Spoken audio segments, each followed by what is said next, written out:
د څلورو امامانو په منځ کې اختلاف ولیدي.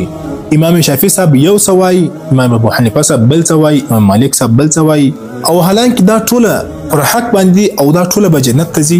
دا څنګه کېدلی سي؟ اوس ګوره اصل کې موږ اختلافات باندې سر نه دی خلاص، چې د څلورو امامانو مابینځ کې اختلافات هغه د قرآن او حدیث په احکاماتو کې نه دی.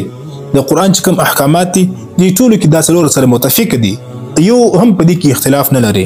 په عقیدو کې یو هم اختلاف نه لري. د اسلام چې څومره عقاید دي دې ټولو کې د سره متفق دي.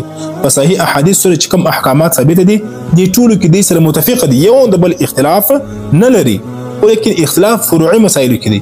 لکه امام شافعي صاحب وایي آمین په زور ویل ثواب لري، امام ابو حنیفه صاحب وایي آمین سوکه ویل ثواب لري، امام مالک صاحب وایي لاس الکول په مانځه کې ثواب لري، او امام ابو حنیفه صاحب وایي لاس تړل، امام شافعي صاحب وایي لاس تړل دغه زیات ثواب لري.